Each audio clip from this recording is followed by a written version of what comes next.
어머니, 또 은행 가세요? 573명. 한 여인이 20년 동안 살린 생명의 숫자입니다. 하지만 아무도 몰랐습니다. 매주 수요일 오후 2시 그녀는 단 한 번도 빠짐없이 사라졌습니다. 20년 동안 지켜온 거짓말. 그 뒤에 숨겨진 진실은 무엇일까요? 영상 시작 전 시청해주시는 분들께 진심으로 감사드립니다. 시작합니다. 서울중앙시장 2구역 김정화 할머니의 정안의 반찬은 이른 아침부터 사람들로 붐볐습니다. 이모, 오늘은 깻잎지 좀 더 주세요. 아줌마, 멸치볶음 2개만요. 정화 할머니는 손님들의 주문을 받으며 능숙하게 반찬통을 담았습니다. 그녀의 손놀림은 40년 세월이 녹아든 것처럼 빠르고 정확했죠. 아침 6시부터 시작된 하루는 늘 바쁘게 흘러갔습니다. 손님들은 정화 할머니의 반찬을 좋아했어요. 간이 딱 맞고 무엇보다 정성이 느껴졌으니까요. 그런데 이상한 점이 하나 있었습니다. 매주 수요일 시계가 오후 2시를 가리키면 정화 할머니는 어김없이 자리를 비웠어요. 어머니, 또 나가세요? 아들 태수가 물었습니다. 정화 할머니는 앞치마를 벗으며 대답했어요. 은행 좀 다녀올게. 1시간이면 돌아올게. 늘 같은 대답이었습니다. 태수는 고개를 갸우뚱했지만 더 묻지 않았어요. 어머니는 평생 성실하고 꼼꼼한 분이셨으니까요. 아마 적금이나 공과금을 처리하러 가시는 거겠거니 생각했습니다. 하지만 오후 2시는 시장에서 가장 손님이 많은 시간이었어요. 점심을 먹고 나온 주부들이 장을 보러 오는 시간이었죠. 가게를 비우기엔 가장 아까운 시간이었습니다. 어머니, 오늘은 제가 은행 다녀올까요? 어느 수요일 태수가 제안했습니다. 정화 할머니는 고개를 저으며 말했어요. 아니야, 내가 직접 가야 해. 너는 가게 잘 지키고 있어. 그녀의 목소리에는 평소와 다른 단호함이 있었습니다. 태수는 더 이상 묻지 않았어요. 오후 3시가 되면 정화 할머니는 돌아왔습니다. 얼굴이 조금 창백해 보였지만 금방 다시 웃으며 일을 시작했어요. 손님 많이 왔어? 네, 어머니. 깻잎지랑 멸치볶음 다 팔렸어요. 그래, 내일 더 많이 만들어야겠네. 그렇게 대화는 끝났습니다. 이런 일이 몇 년째 반복되었어요. 봄, 여름, 가을, 겨울. 비가 오나 눈이 오나 정화 할머니는 수요일 오후 2시가 되면 가게를 나섰습니다. 태수는 언젠가부터 그것을 당연하게 여겼죠. 어머니만의 루틴이라고 생각했습니다. 시장 사람들도 정화 할머니의 습관을 알고 있었어요. 정화네는 수요일 오후에 문 닫던데? 응, 은행 간다더라고. 참 부지런하신 분이야. 저 나이에도 꼬박꼬박 은행을 가시다니. 사람들은 그저 그렇게만 생각했습니다. 어느 수요일 오후였습니다. 정화 할머니가 가게를 나서려는데 단골 할머니 한 분이 들어왔어요. 아이고, 정화 씨. 어디 가려고? 은행 좀 다녀오려고요. 아이, 잠깐만. 고등어 조림 하나만 주고 가요. 정화 할머니는 시계를 힐끗 보더니 재빨리 반찬을 담아주었습니다. 감사합니다. 다녀올게요. 그녀는 서둘러 가게를 나섰어요. 태수는 어머니의 뒷모습을 바라봤습니다. 조금 급한 걸음걸이였어요. 은행이 그렇게 급한 일인가 싶었지만 그는 고개를 저었습니다. 어머니 일에 내가 왜 참견을 하나. 그렇게 생각하며 다시 일을 시작했죠. 1시간 후 정화 할머니가 돌아왔습니다. 평소보다 더 창백한 얼굴이었어요. 어머니, 괜찮으세요? 얼굴이 안 좋아 보이는데. 태수가 걱정스럽게 물었습니다. 아니야, 괜찮아. 그냥 좀 더운 것 같아서 그래. 정화 할머니는 손을 내저으며 자리에 앉았어요. 태수는 물 한 잔을 따라 드렸습니다. 어머니, 오늘은 일찍 집에 가세요. 제가 마무리할게요. 아니야, 괜찮아. 조금 쉬면 돼. 정화 할머니는 물을 마시고 나서 다시 일어섰습니다. 하지만 그녀의 손은 미세하게 떨리고 있었어요. 태수는 그것을 눈치챘지만 모른 척 했습니다. 어머니가 괜찮다고 하시는데 계속 묻는 것도 실례라고 생각했죠. 저녁이 되어 가게 문을 닫고 집으로 돌아가는 길이었습니다. 태수야. 정화 할머니가 아들을 불렀어요. 네, 어머니. 너는 효자야. 내가 늘 고맙게 생각해. 갑작스러운 말에 태수는 당황했습니다. 무슨 말씀을 그렇게 하세요? 당연한 거죠. 아니야. 당연한 게 아니야. 세상에 당연한 건 없어. 정화 할머니의 목소리에는 묘한 감정이 실려 있었어요. 태수는 어머니를 바라봤습니다. 오늘따라 어머니가 많이 지쳐 보였어요. 어머니, 내일은 좀 쉬세요. 제가 혼자 할 수 있어요. 아니야, 괜찮아. 일하는 게 더 좋아. 정화 할머니는 고개를 저었습니다. 그날 밤 태수는 잠을 이루지 못했어요. 어머니의 창백한 얼굴이 계속 머릿속에 맴돌았습니다. 수요일마다 어디를 가시는 걸까? 처음으로 진지하게 궁금해졌어요. 하지만 어머니를 의심하는 것 같아 불편했습니다. 그는 고민 끝에 잠이 들었어요. 다음 주 수요일이 다시 돌아왔습니다. 오후 2시 정화 할머니는 어김없이 앞치마를 벗었어요. 은행 다녀올게. 어머니, 오늘은 제가 같이 갈까요? 태수가 조심스럽게 물었습니다. 정화 할머니는 잠시 망설이더니 말했어요. 아니야. 혼자 가는 게 편해. 너는 가게 보고 있어. 그녀는 여느 때처럼 가게를 나섰습니다. 태수는 어머니의 뒷모습을 지켜봤어요. 그녀는 시장 골목을 빠져나가 큰 길로 향했습니다. 은행이 있는 방향이었죠. 역시 은행에 가시는구나. 태수는 안심하며 다시 가게 일을 시작했습니다. 그런데 1시간이 지나고 1시간 반이 지났는데도 어머니는 돌아오지 않았어요. 평소엔 정확히 1시간 만에 돌아오셨는데 말이죠. 태수는 점점 불안해졌습니다. 혹시 무슨 일이 있으신 건 아닐까? 그는 휴대전화를 꺼내 어머니께 전화를 걸었어요. 신호음이 길게 울렸지만 어머니는 전화를 받지 않았습니다. 1번, 2번, 3번. 계속 전화를 걸었지만 응답이 없었어요. 태수의 가슴이 두근거리기 시작했습니다. 어머니, 괜찮으신 거겠지? 오후 4시가 넘어서야 정화 할머니의 전화가 왔어요. 어머니, 어디세요? 왜 전화를 안 받으세요? 태수가 다급하게 물었습니다. 미안해, 태수야. 은행에서 일이 좀 늦어져서. 어머니의 목소리는 평소보다 힘이 없었어요. 지금 어디세요? 제가 모시러 갈게요. 아니야, 괜찮아. 금방 갈게. 통화는 그렇게 끝났습니다. 30분 후 정화 할머니가 가게로 돌아왔어요. 그녀의 얼굴은 더욱 창백했고 걸음걸이도 불안정했습니다. 어머니. 태수가 달려가 어머니를 부축했어요. 괜찮아, 괜찮아. 그냥 좀 어지러울 뿐이야. 정화 할머니는 손을 내저었지만 그녀의 몸은 흔들렸습니다. 어머니, 병원 가야 해요. 아니야, 집에 가서 좀 쉬면 돼. 안 돼요. 지금 당장 병원 가세요. 태수의 목소리는 단호했습니다. 정화 할머니는 더 이상 거부하지 못했어요.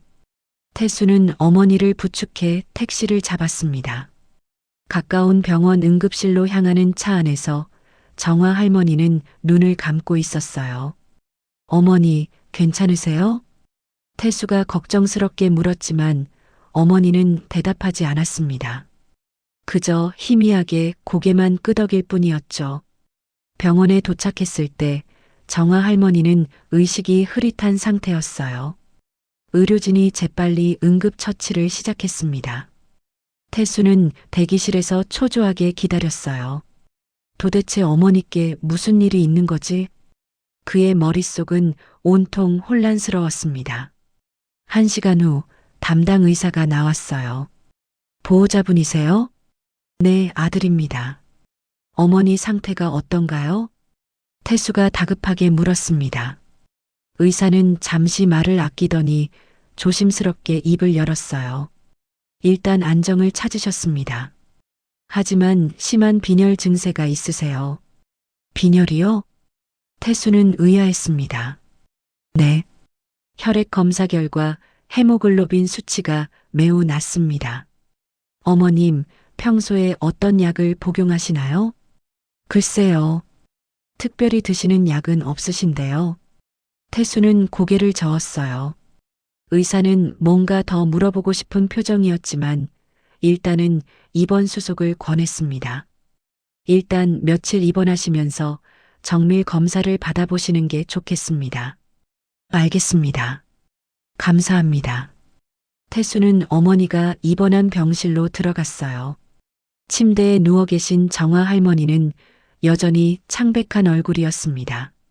어머니, 태수가 어머니의 손을 잡았어요. 정화 할머니는 천천히 눈을 뜨며 아들을 바라봤습니다. 미안하구나, 태수야. 무슨 말씀을 하세요? 어머니가 왜 미안하세요? 그날 밤 태수는 병실 옆 의자에서 잠을 청했어요. 하지만 잠은 오지 않았습니다. 수요일마다 은행에 가신다고 하셨는데 정말 은행에 가신 걸까? 의문이 꼬리를 물었어요. 빈혈이 이렇게 심한데도 매주 나가셨다는 게 이상했습니다. 다음 날 아침 태수는 병원비를 정리하기 위해 원무과에 갔어요. 어머니의 주민등록증과 보험증을 제출하려고 가방을 뒤지는데 낯선 서류 봉투가 하나 나왔습니다. 이게 뭐지? 태수는 봉투를 열어봤어요. 그 안에는 어머니의 이름이 적힌 서류들이 가득 들어 있었습니다. 서류 상단에는 대한적십자사 헌혈센터라는 문구가 선명하게 찍혀 있었어요. 태수의 손이 떨렸습니다. 헌혈? 그는 서류를 한 장 한 장 넘겨봤어요. 날짜가 적혀 있었습니다. 모두 수요일이었죠. 태수의 손에서 서류가 바들바들 떨렸습니다. 헌혈 기록지였어요. 1장, 2장, 3장. 끝없이 이어지는 기록들. 모두 김정화, 어머니의 이름으로 되어 있었습니다. 도대체 이게... 태수는 말을 잇지 못했어요.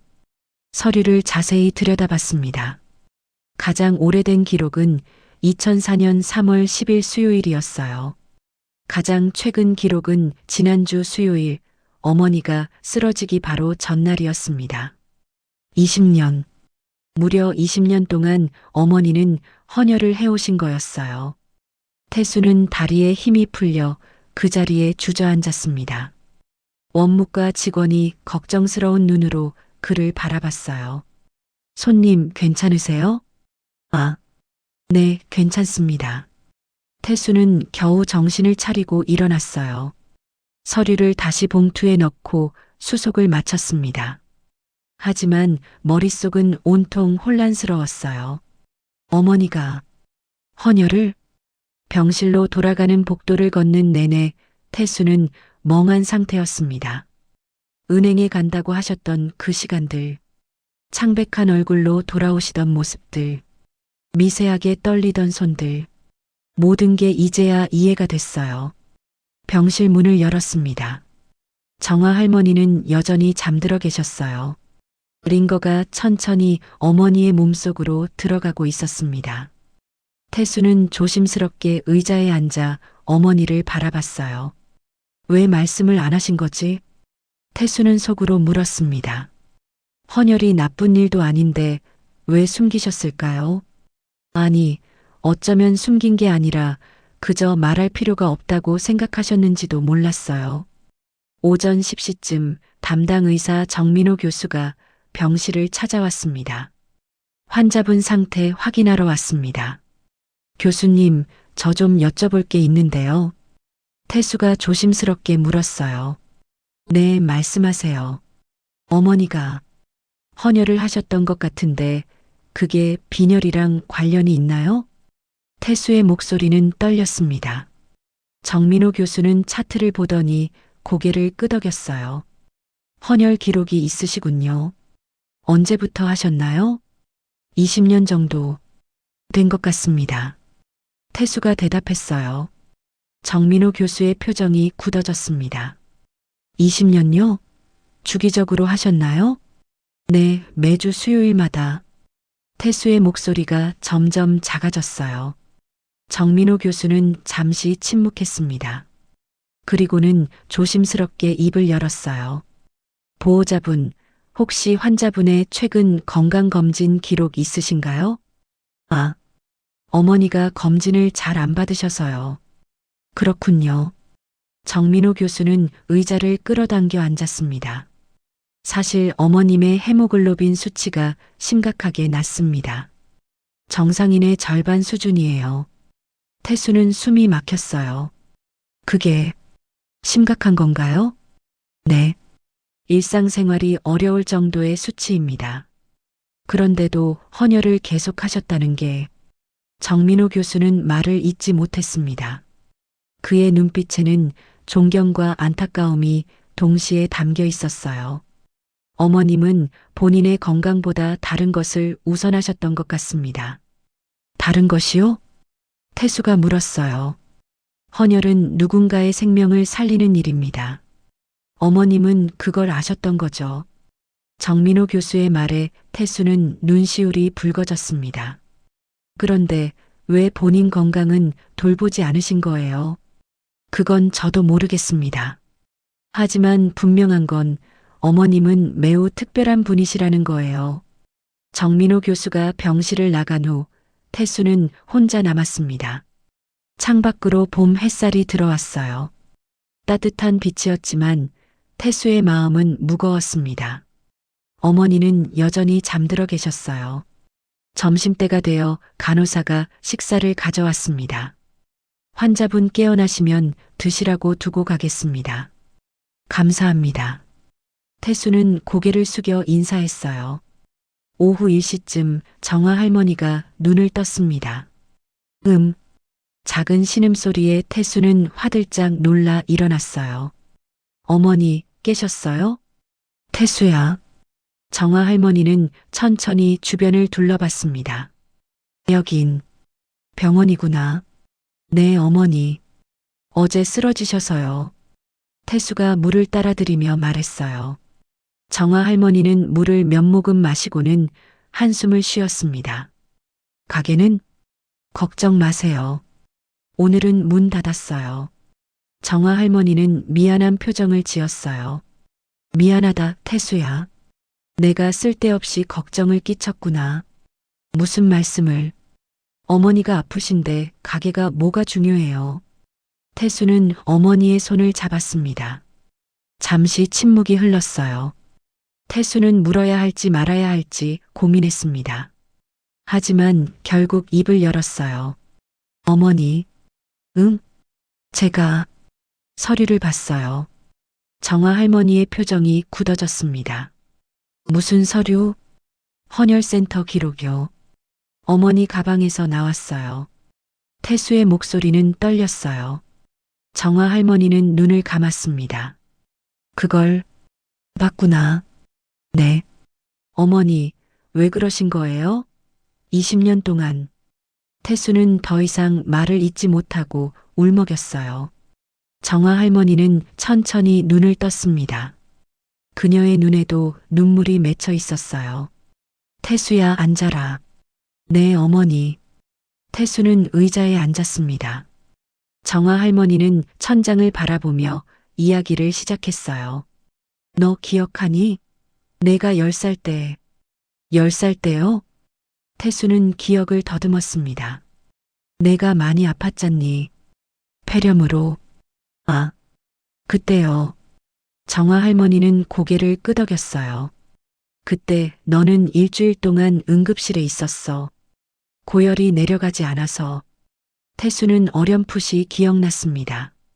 심하게 아팠던 그 시절을요. 의사 선생님이 그러시더라. 수혈이 필요하다고. 정화 할머니의 목소리가 떨렸어요. 그런데 그날 혈액이 부족했어. 병원에 비축된 피가 없었던 거야. 태수는 숨을 죽였습니다. 나는 미칠 것 같았어. 내 아들이 죽을지도 모른다는 생각에 정화 할머니의 눈에서 눈물이 흘러내렸어요. 그때 어떤 분이 헌혈을 해주셨어. 응급 헌혈이었지. 그래서 제가 살 수 있었던 거군요.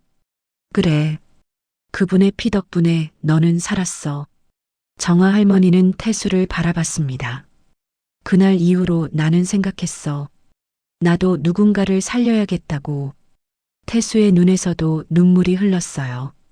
그래서 헌혈을 시작하신 거예요? 응. 처음엔 1년에 한 번씩만 하려고 했어. 그런데 정화 할머니는 잠시 말을 멈췄습니다.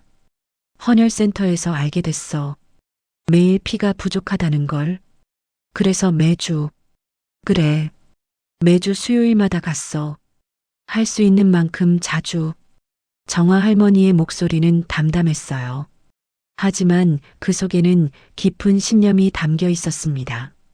태수는 고개를 숙였어요. 눈물을 참을 수가 없었습니다. 어머니, 그런데 왜 말씀 안 하셨어요? 말할 필요가 있었니? 그냥 내가 하고 싶어서 한 일인데. 정화 할머니는 태수의 머리를 쓰다듬었어요. 너는 그냥 행복하게 살면 돼. 그게 나한테는 가장 큰 보답이야. 어머니. 태수는 어머니의 손을 꽉 잡았습니다. 그때 병실 문이 열리고 정민호 교수가 들어왔어요. 환자분 깨어나셨군요. 네, 선생님. 정화 할머니는 억지로 미소를 지었습니다. 정민호 교수는 차트를 확인하며 물었어요.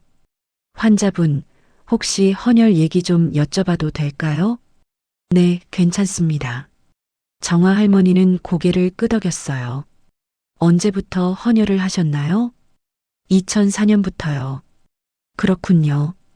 어떤 계기로 시작하셨는지 정민호 교수가 조심스럽게 물었습니다. 정화 할머니는 태수를 바라봤어요.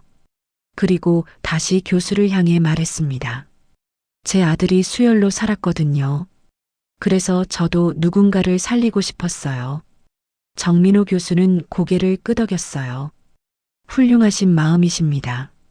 하지만 정민호 교수는 심각한 표정을 지었습니다. 환자분의 건강 상태로는 헌혈이 불가능합니다. 오히려 위험해요. 알고 있습니다. 정화 할머니의 대답에 태수는 깜짝 놀랐어요. 알고 계셨어요? 태수가 물었습니다. 정화 할머니는 고개를 끄덕였어요.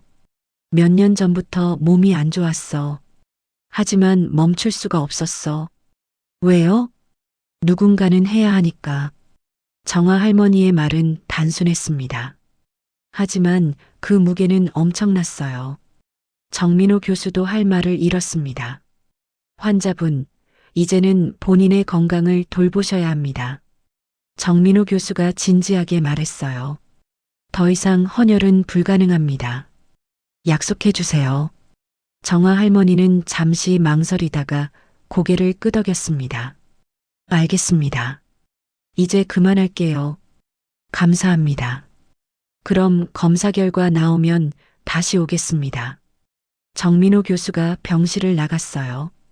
다시 태수와 정화 할머니만 남았습니다.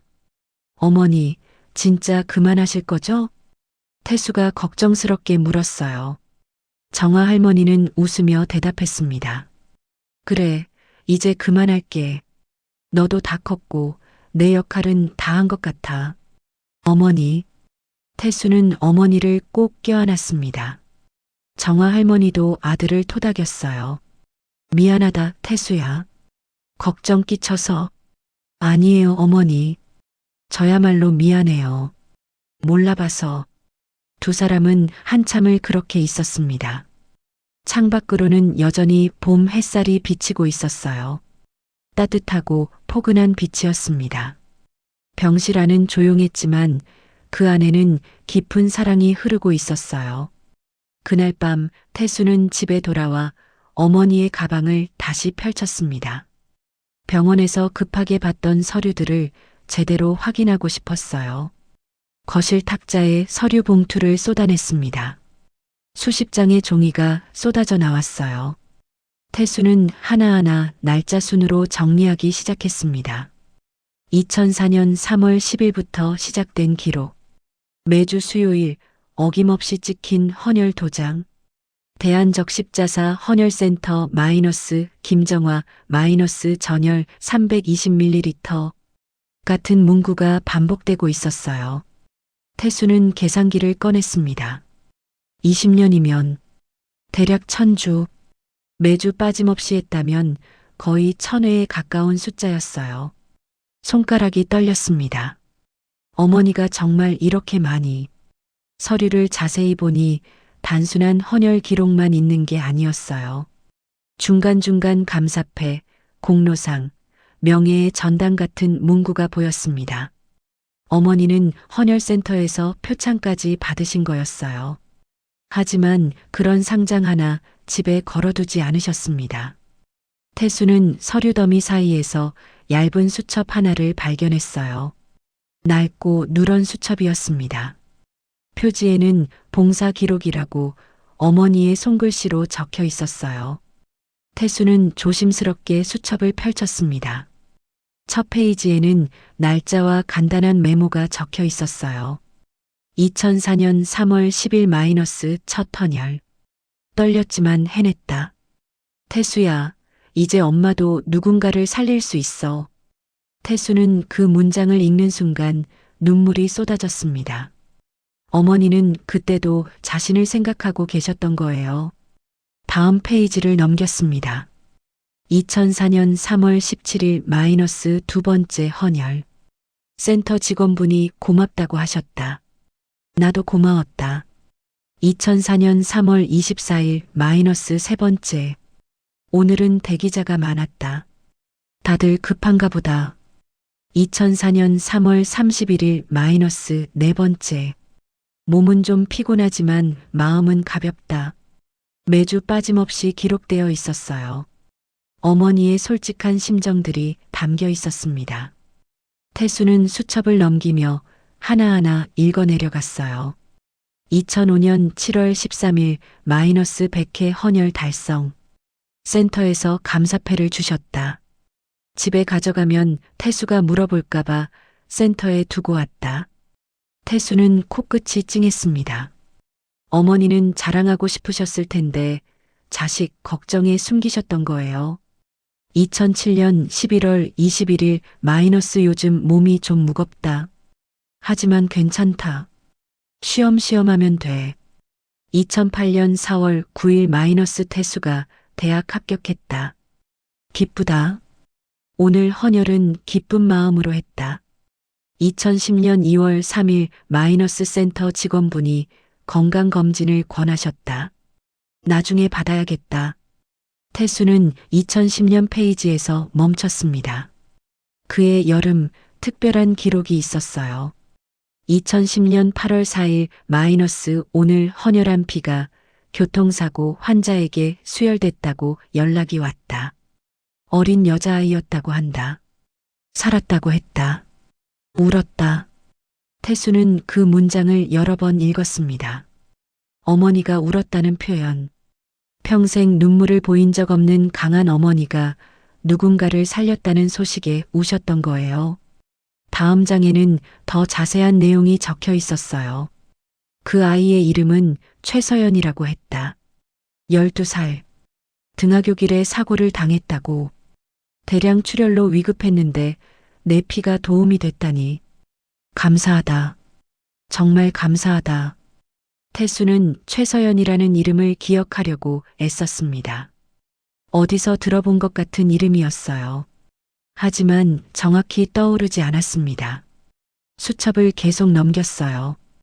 2012년 5월 16일 마이너스 300회 달성. 센터에서 또 상을 주셨다. 이번엔 액자였는데 시장 창고에 보관했다. 2015년 9월 23일 마이너스 헌혈하고 나니 어지럽다. 하지만 참을 만하다. 2017년 3월 1일 마이너스 의사 선생님이 빈혈 수치가 낮다고 하셨다. 조심하라고. 알겠다고 했다. 태수는 가슴이 답답해졌어요. 어머니는 이미 몇 년 전부터 몸이 안 좋으셨던 거예요. 그런데도 계속 헌혈을 하셨습니다. 2018년 7월 11일 마이너스 요즘 많이 피곤하다. 하지만 멈출 수 없다. 누군가는 내 피를 기다리고 있을 테니까. 2019년 12월 4일 마이너스 500회. 센터 사람들이 축하해 주셨다. 정말 기쁘다. 하지만 태수에게는 말하지 않을 것이다. 2020년 6월 17일 마이너스 코로나 때문에 헌혈하는 사람이 줄었다고 한다. 더 열심히 해야겠다. 태수는 눈물을 닦으며 마지막 페이지를 펼쳤어요. 2024년 10월 30일 마이너스 몸이 많이 안 좋다. 하지만 조금만 더 하고 싶다. 목표는 600회. 그게 마지막 기록이었습니다. 그 다음 주에 어머니는 쓰러지셨어요. 태수는 수첩을 덮고 한참을 멍하니 앉아 있었습니다. 어머니의 20년이 그 얇은 수첩 안에 담겨 있었어요. 누구도 모르게 조용히 묵묵히 살아온 삶. 탁자 위에는 아직 확인하지 않은 서류들이 더 있었어요. 태수는 다른 봉투를 열어봤습니다. 그 안에는 헌혈 증서가 가득 들어 있었어요. 헌혈 후 받는 증서들이었습니다. 태수는 헌혈 증서를 하나하나 세어봤어요. 50장, 100장, 200장. 마지막까지 세니 총 573장이었습니다. 573회의 헌혈. 어머니는 573번이나 누군가를 위해 피를 나눠주신 거예요. 증서 뒷면에는 헌혈센터의 메모가 적혀 있었어요. 귀하의 헌혈은 병원 응급환자에게 수혈되었습니다. 귀하의 헌혈은 대학병원 수술 환자에게 사용되었습니다. 귀하의 헌혈은 소아암 환자 치료에 사용되었습니다. 태수는 그 문장들을 읽으며 깨달았습니다. 어머니의 피로 살아난 사람들이 최소 573명이라는 것을요. 573명의 인생, 573개의 가족. 그들은 어머니가 누군지도 모르고 살아가고 있을 거예요. 또 다른 봉투에서는 감사 편지들이 나왔습니다. 헌혈센터에서 보낸 편지들이었어요. 김정아님의 따뜻한 나눔에 감사드립니다. 귀하의 헌혈로 한 생명이 희망을 찾았습니다.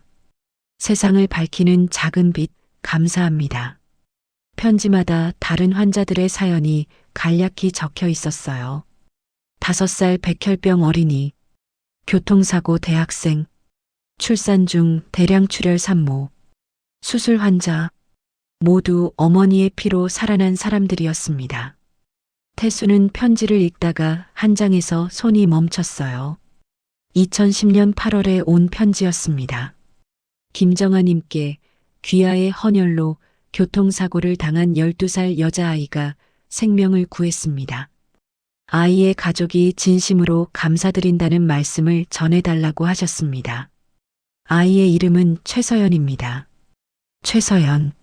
수첩에서 봤던 그 이름. 태수는 그 이름을 곱씹었어요. 최서연. 최서연. 갑자기 무언가가 머릿속을 스쳤습니다.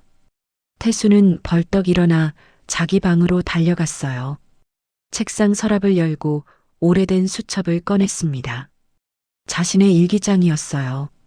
2010년 여름 페이지를 펼쳤습니다.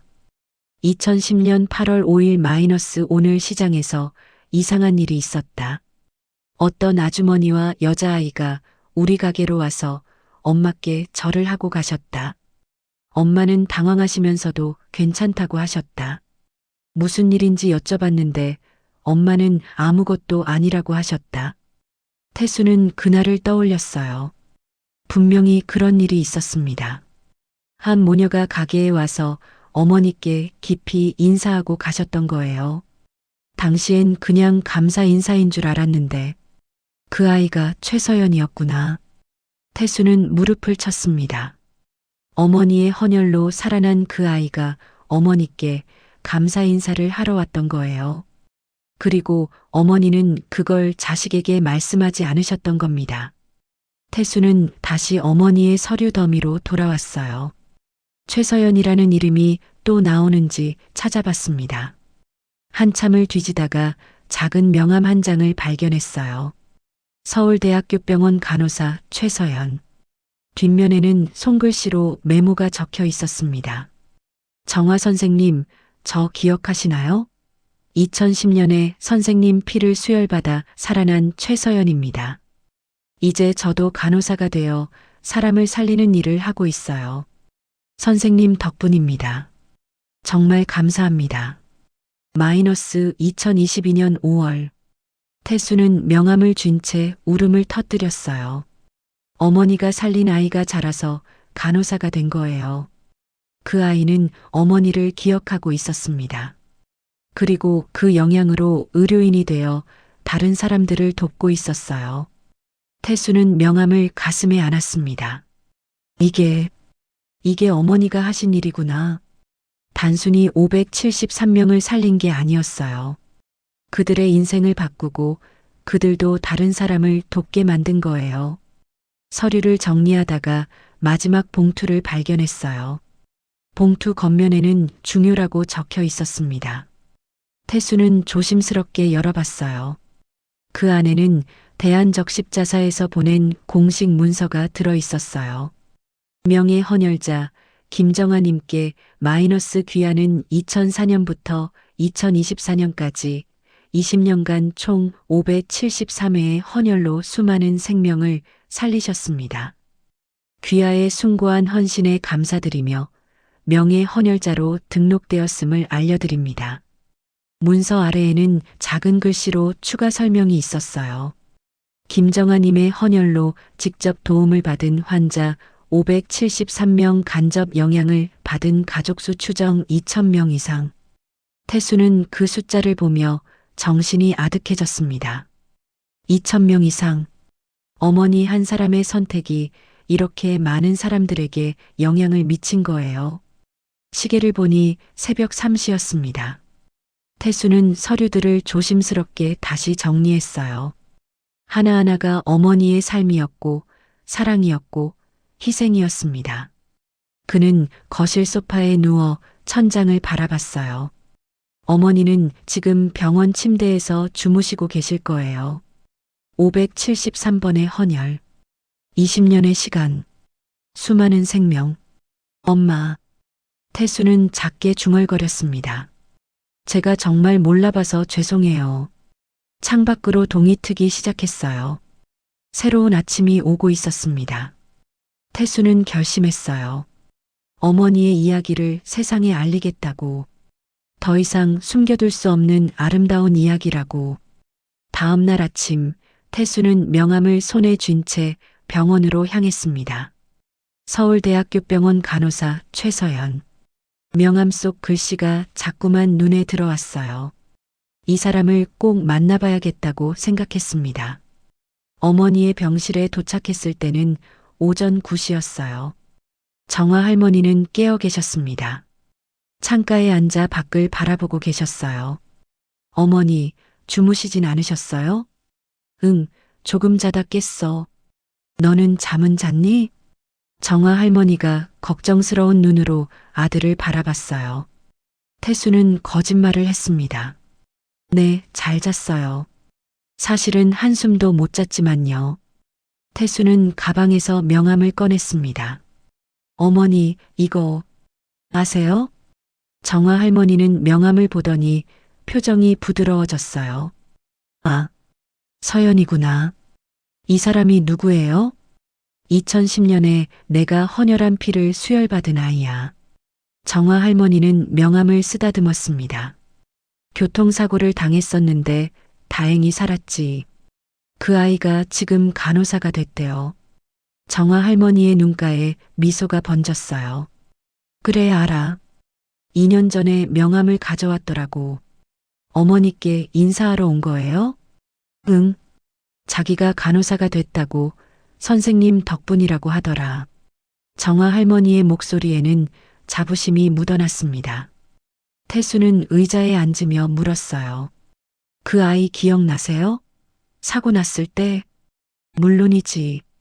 2010년 8월이었어. 헌혈센터에서 연락이 왔었어. 정아 할머니는 눈을 감고 그때를 떠올렸습니다. 급하게 피가 필요하다고 했어. 응급수혈이라고. 그녀의 목소리가 떨렸어요. 12살짜리 여자아이가 등하굣길에 차에 치였다고. 대량 출혈이었대. 그래서 어머니가 응, 바로 달려갔지. 그 아이를 살려야 한다고 생각했어. 정아 할머니는 눈을 떴습니다. 헌혈하고 나서 며칠 뒤에 연락이 왔어. 아이가 살았다고. 그때 많이 기뻤겠어요. 울었어. 집에 와서 혼자 한참 울었지. 태수는 어머니의 손을 잡았어요. 그리고 며칠 후에 그 아이 엄마가 시장으로 찾아왔어. 정아 할머니가 계속 말했습니다. 아이를 데리고 왔더라고. 얼굴이 창백한 게 아직 회복 중이었어. 그때 제가 봤던 모녀구나. 태수가 중얼거렸어요. 너 봤었니? 네, 제 일기장에 적어뒀어요. 어떤 모녀가 와서 엄마한테 절하고 갔다고. 정아 할머니는 웃었습니다. 그래, 맞아. 그 어머니가 절을 하려고 해서 말렸는데 끝까지 하더라고. 그 아이는 뭐라고 했어요? 살려주셔서 감사하다고 했어. 정아 할머니의 눈에 눈물이 맺혔어요. 그때 그 아이가 내 손을 꼭 잡고 그러더라. 나중에 커서 나도 간호사가 되고 싶다고. 정말요? 응. 그래서 내가 그랬지. 꼭 그렇게 하라고. 훌륭한 간호사가 되라고. 태수는 감동했습니다. 그 어린아이가 약속을 지킨 거예요. 정말로 간호사가 되어서 다른 사람들을 돕고 있었어요. 대단하네요, 그 아이. 응. 정말 대단한 아이야. 정아 할머니는 명함을 돌려주며 말했어요. 사실 서연이만 그런 게 아니야. 무슨 말씀이세요? 헌혈센터에서 가끔 소식을 알려줬어. 내 피를 받은 사람들 이야기를. 태수는 귀를 기울였습니다. 어떤 사람은 수술 후에 회복해서 결혼도 하고 아기도 낳았대. 정아 할머니의 얼굴이 밝아졌어요. 어떤 사람은 사업에 성공해서 헌혈 캠페인을 하고 있다고 하더라. 그런 일들이 다 있었어요? 응. 다 내 피를 받은 사람들이야. 태수는 가슴이 벅찼습니다. 어머니의 헌혈이 단순히 생명을 살린 게 아니었어요. 그 사람들의 미래를, 꿈을, 가족을 살린 거였습니다. 어머니는 정말 영웅이세요. 태수가 말했어요. 정아 할머니는 고개를 저었습니다. 아니야. 난 그냥 할 수 있는 일을 했을 뿐이야. 아니에요. 아무나 할 수 있는 일이 아니에요. 정아 할머니는 창밖을 바라봤어요. 태수야, 너 기억하니? 내가 10살 때 아팠던 거. 네, 어머니. 어제 말씀하셨잖아요. 그때 너를 살린 건 누군지 모르는 사람의 피였어. 정아 할머니의 목소리가 잠겼습니다. 그 사람이 누군지, 어디 사는지, 뭘 하는지 난 하나도 몰라. 그녀는 태수를 바라봤어요. 하지만 그 사람 덕분에 넌 지금 여기 있어. 내 곁에 있어. 태수의 눈에서 눈물이 흘렀습니다. 그래서 난 생각했어. 나도 그렇게 해야겠다고. 정아 할머니가 계속 말했습니다. 누군가 모르는 사람이 내 피로 살 수 있다면 그게 얼마나 아름다운 일인가. 어머니, 이름도 모르고 얼굴도 모르지만 그 사람은 살아서 웃고 있을 거 아니야. 태수는 어머니를 꼭 안았어요. 정아 할머니도 아들을 토닥였습니다. 그게 바로 사랑이야, 태수야. 아무 조건 없는 사랑. 두 사람은 한참을 그렇게 안고 있었어요. 점심때가 되어 간호사가 식사를 가져왔습니다. 환자분, 식사하세요. 감사합니다. 정화 할머니는 밥을 먹기 시작했어요. 태수도 편의점에서 사온 김밥을 먹었습니다. 태수야, 너 서연이 만나보고 싶니? 정화 할머니가 갑자기 물었어요. 네, 제가요? 응, 그 아이한테 전화해 볼까? 여기 서울대병원에서 일한대. 태수는 잠시 망설였습니다. 괜찮을까요? 갑자기 연락하면. 괜찮아. 그 아이 명함에 번호 있잖아. 정화 할머니는 태수의 손에 있는 명함을 가리켰어요. 한번 연락해봐. 그 아이도 반가워할 거야. 태수는 고개를 끄덕였습니다. 식사를 마친 후 태수는 복도로 나가 전화를 걸었어요. 신호음이 울렸습니다. 한 번, 두 번, 세 번. 여보세요? 젊은 여성의 목소리가 들렸어요. 안녕하세요. 저, 김정아 할머니 아들인데요. 태수가 조심스럽게 말했습니다. 전화 너머에서 잠시 침묵이 흘렀어요. 정화 선생님이요? 혹시 무슨 일 있으세요? 최서연의 목소리가 급해졌습니다. 아, 아니에요. 큰일은 아니고 어머니가 입원하셔서요. 어머니가요? 어느 병원이세요? 중앙대학교 병원이에요. 알겠습니다. 제가 곧 가볼게요. 괜찮으시죠? 최서연의 목소리에는 진심 어린 걱정이 담겨 있었어요. 네, 괜찮으세요. 그냥 빈혈 때문에. 태수가 말을 잇지 못했습니다. 최서연이 물었어요. 혹시 헌혈 때문에 그러신 건가요? 태수는 놀랐어요. 어떻게 아세요? 선생님이 말씀하셨어요. 20년 동안 헌혈을 하신다고. 최서연의 목소리가 떨렸습니다. 그래서 제가 걱정했었어요. 선생님 연세에 그렇게 자주 헌혈하시면 안 되는데. 그랬구나. 제가 오늘 오후 근무 끝나고 바로 갈게요. 5시쯤 도착할 수 있을 것 같아요. 최서연이 말했어요. 괜찮으시면 병실 번호 알려주세요. 512호입니다. 알겠습니다. 곧 가겠습니다. 통화가 끝났어요. 태수는 병실로 돌아가 어머니께 말했습니다. 어머니, 서연 씨가 오후에 온대요. 그래, 그 아이가? 정화 할머니의 얼굴이 환해졌어요. 괜히 오라고 한 거 아닌가 모르겠네. 아니에요. 그분도 어머니 보고 싶어 하시는 것 같아요. 오후 5시 10분쯤 병실 문이 노크됐습니다. 정화 선생님, 최서연입니다. 문이 열리고 한 여성이 들어왔어요. 키가 크고 단정한 인상의 30대 초반 여성이었습니다. 서연아. 정화 할머니가 반갑게 손을 흔들었어요. 최서연은 병실로 들어와 정화 할머니 곁으로 다가갔습니다. 선생님, 괜찮으세요? 많이 놀랐어요. 아이고, 괜찮아. 너 바쁠 텐데 왜 왔어?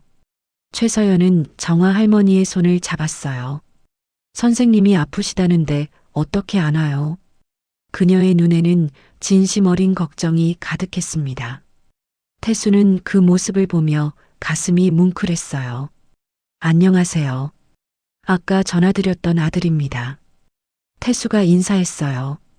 최서연은 고개를 숙여 인사했습니다. 안녕하세요. 최서연입니다. 선생님께 정말 많은 신세를 졌어요. 아니에요. 제가 더 감사드려야죠. 최서연은 다시 정화 할머니를 바라봤어요. 선생님, 이제 헌혈 그만하셔야 해요. 알아. 의사 선생님한테도 들었어. 정화 할머니는 쓸쓸하게 웃었습니다. 이제 내 역할은 끝난 것 같아. 아니에요, 선생님. 최서연이 단호하게 말했어요. 선생님은 이미 충분히 하셨어요. 정말 충분히요. 그녀의 눈에서 눈물이 흘렀습니다. 저처럼 선생님 덕분에 살아난 사람들이 이제 선생님을 도와드릴 차례예요. 정화 할머니도 눈시울이 붉어졌어요. 고마워, 서연아. 아니에요, 선생님. 제가 더 감사하죠. 두 사람은 손을 꼭 잡고 있었습니다. 태수는 그 모습을 보며 깨달았어요. 어머니가 살린 건 단순히 생명이 아니었습니다. 관계였고 사랑이었고 희망이었어요. 최서연이라는 한 사람을 통해 그게 증명되고 있었습니다. 최서연은 1시간 정도 머물다가 병원으로 돌아갔습니다.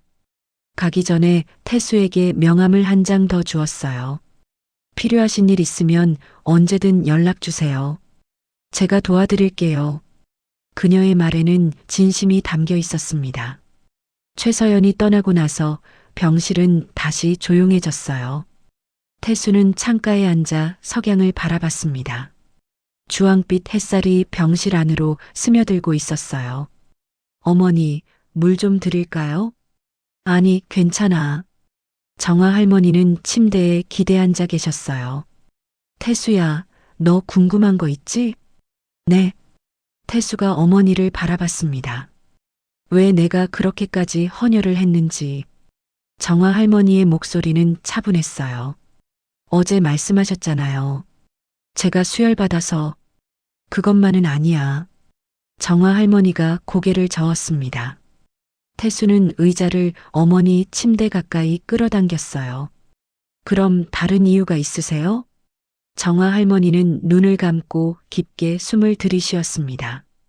너한테 한 번도 안 한 얘기가 있어. 무슨 얘기요? 태수의 가슴이 두근거렸어요. 정화 할머니는 천천히 눈을 뜨며 말했습니다. 내 아버지 얘기. 태수는 숨이 멎는 것 같았어요. 아버지는 태수가 5살 때 돌아가셨습니다. 어머니는 그 후로 아버지 얘기를 거의 하지 않으셨어요. 아버지가 어떻게 돌아가셨는지 아니? 교통사고라고 들었어요. 태수가 조심스럽게 대답했습니다. 정화 할머니는 고개를 끄덕였어요. 맞아. 교통사고였어. 그녀의 목소리가 떨렸습니다. 1999년 봄이었어. 내 아버지는 회사 일로 지방에 갔다가 정화 할머니는 말을 잇지 못했어요. 태수는 어머니의 손을 잡아들였습니다. 고속도로에서 큰 사고가 났어. 여러 대가 연쇄 충돌했지. 그때 아버지가. 태수의 목소리도 떨렸습니다. 정화 할머니는 눈물을 닦으며 계속 말했어요. 내 아버지는 응급실로 실려갔어. 의식이 없었어. 처음엔 살 수 있을 거라고 했어. 그녀의 목소리에는 오래된 슬픔이 묻어났습니다. 하지만 내부 출혈이 심했어. 수술을 해야 했지. 그래서요? 수술하려면 수혈이 필요했어. 많은 양이. 정화 할머니의 손이 떨렸어요. 그런데 그날 병원에 혈액이 부족했어. 태수는 가슴이 철렁 내려앉았습니다. 응급 헌혈을 요청했대. 가족들한테. 정화 할머니가 계속 말했습니다. 나도 했어. 친척들도 다 했어. 하지만 부족했어. 그래서 태수는 더 이상 말할 수 없었어요. 내 아버지는 수술을 받지 못하고 정화 할머니의 눈에서 눈물이 주르륵 흘렀습니다. 그렇게 떠났어. 피가 없어서. 태수도 눈물을 흘렸어요. 의사 선생님이 그러시더라. 만약 혈액이 충분했다면 살릴 수 있었을 거라고. 정화 할머니의 목소리는 흔들렸습니다. 그 말을 듣는 순간 나는 무너졌어. 어머니, 내 아버지는 착한 사람이었어. 정화 할머니가 말했어요. 누구한테나 친절했고 가족을 사랑했고 성실하게 살았어. 알아요, 어머니. 그런 사람이 피가 없어서 죽다니. 정화 할머니는 한참을 울었습니다. 태수는 어머니를 안아들이며 함께 울었어요. 병실 밖으로 저녁 노을이 지고 있었습니다. 한참 후 정화 할머니가 진정하고 말을 이었어요. 그 후로 5년이 지났어. 내가 10살이 됐을 때. 제가 아팠을 때요. 그래. 내가 폐렴으로 쓰러졌을 때. 그때도 수혈이 필요했어. 정화 할머니의 얼굴에 두려움이 어렸어요. 나는 너무 무서웠어. 또 그때처럼 피가 없으면 어떡하나. 하지만 저는 살았잖아요. 응, 그게 기적이었어. 혈액이 있었던 거야. 누군가 헌혈을 해줬기 때문에. 정화 할머니는 태수를 바라봤습니다. 그때 나는 깨달았어. 헌혈이 얼마나 중요한지. 태수는 고개를 끄덕였어요. 내 아버지는 피가 없어서 죽었어. 정화 할머니의 목소리가 단호해졌습니다. 하지만 너는 누군가의 피로 살았어. 그래서 어머니가, 응, 나도 누군가를 살려야겠다고 생각했어. 다른 가족이 나처럼 사랑하는 사람을 잃지 않도록. 정화 할머니의 눈빛이 강렬했어요. 다른 어머니가 나처럼 남편을 잃지 않도록. 다른 아이가 너처럼 아버지를 잃지 않도록. 태수는 어머니의 말을 듣고 있었습니다. 가슴이 먹먹했어요. 어머니의 헌혈은 단순한 봉사가 아니었어요. 남편을 잃은 슬픔과 아들을 지킨 감사함이 만들어낸 삶의 방식이었습니다. 그래서 20년 동안 태수가 말했어요. 정화 할머니는 고개를 끄덕였습니다. 응, 매주 수요일마다 갔어. 왜 수요일이었어요? 내 아버지가 돌아가신 날이 수요일이었어. 정화 할머니의 대답에 태수는 숨이 막혔습니다. 매주 그날이 되면 내 아버지 생각이 났어. 어머니. 그래서 그날 헌혈을 하기로 했어. 내 아버지를 기억하면서. 태수는 눈물을 주체할 수 없었어요. 20년 동안 매주 수요일. 어머니는 남편을 추억하며 헌혈을 하셨던 거예요. 내 아버지한테 이렇게 말하는 거야. 당신은 피가 없어서 갔지만 나는 내 피로 다른 사람을 살릴게요라고. 정화 할머니의 목소리는 떨렸지만 강했습니다. 그게 당신을 기억하는 내 방법이에요라고. 태수는 더 이상 참을 수 없어 어머니를 껴안았어요. 어머니, 정말 죄송해요. 몰라봐서. 아니야, 태수야. 정화 할머니가 아들을 토닥였습니다. 너는 몰라도 돼. 그냥 행복하게 살면 돼. 하지만 저 때문에 어머니가. 너 때문이 아니야. 이건 내 선택이었어. 정화 할머니는 태수를 떼어놓고 얼굴을 바라봤어요. 나는 후회하지 않아. 한 번도. 정말요? 정말이야. 오히려 보람 있었어. 그녀의 눈에는 평화가 깃들어 있었습니다.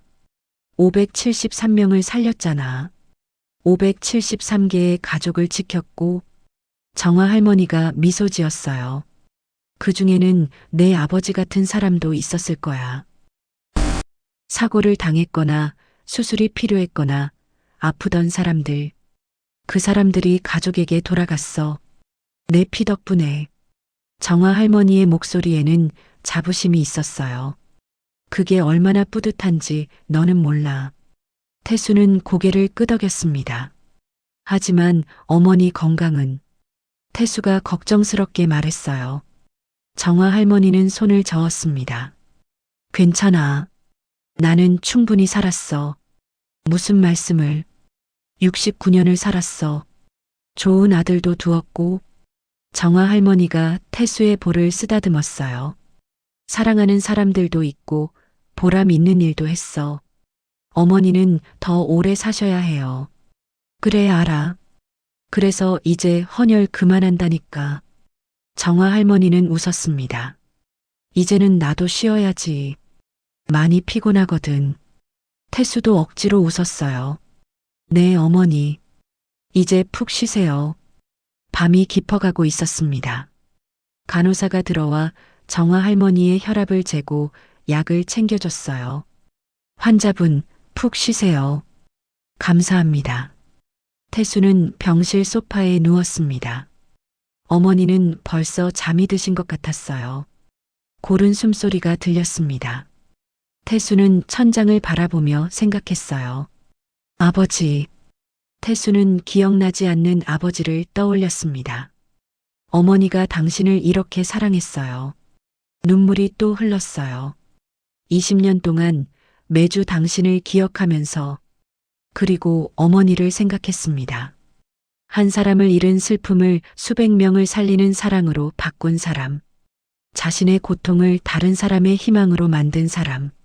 어머니는 정말 위대하신 분이야. 태수는 조용히 다짐했습니다. 어머니의 이야기를 꼭 세상에 알리겠다고. 이런 아름다운 사랑이 있다는 걸 사람들이 알아야 한다고. 더 이상 숨겨둘 수 없는 이야기라고. 창밖으로는 달빛이 비치고 있었어요. 고요하고 평화로운 밤이었습니다. 병실 안에서는 두 사람이 각자의 생각에 잠겨 있었어요.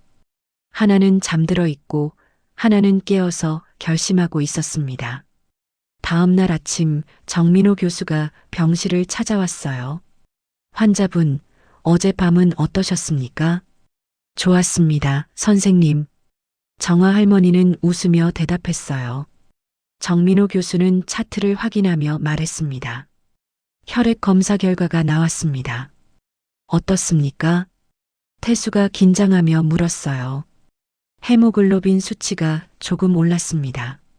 링거 치료가 효과가 있네요.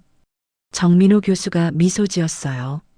하지만 아직 정상 수치는 아닙니다. 계속 관리가 필요해요. 알겠습니다. 정민호 교수는 정화 할머니를 바라봤습니다. 환자분, 제가 여쭤봐도 될까요? 네, 말씀하세요. 왜 그렇게까지 헌혈을 하신 겁니까? 본인 건강을 해치면서까지. 정화 할머니는 잠시 침묵했어요. 그리고 조용히 대답했습니다. 제 남편이 피가 없어서 죽었거든요. 정민호 교수의 표정이 굳어졌습니다. 그래서 다른 사람은 그렇게 되지 않았으면 했어요. 정화 할머니의 목소리는 담담했어요. 제가 할 수 있는 일이 그것뿐이었거든요. 정민호 교수는 고개를 숙였습니다. 환자분은 정말 훌륭하신 분입니다. 그의 목소리가 떨렸어요. 의사로서, 한 사람의 인간으로서 존경합니다. 아니에요, 선생님. 그냥 제가 하고 싶었던 일이에요. 정민호 교수는 태수를 바라봤어요. 보호자분, 어머님을 잘 모시세요. 네, 그럴게요. 태수가 대답했습니다. 이런 분은 흔치 않습니다. 정민호 교수가 병실을 나간 후 태수는 어머니께 물었어요. 어머니, 후회 안 하세요? 정화 할머니는 창밖을 바라보며 대답했습니다. 아니, 전혀. 그녀의 얼굴에는 평온함이 가득했어요. 입원 5일째 되는 날 정화 할머니의 상태는 많이 호전되었습니다.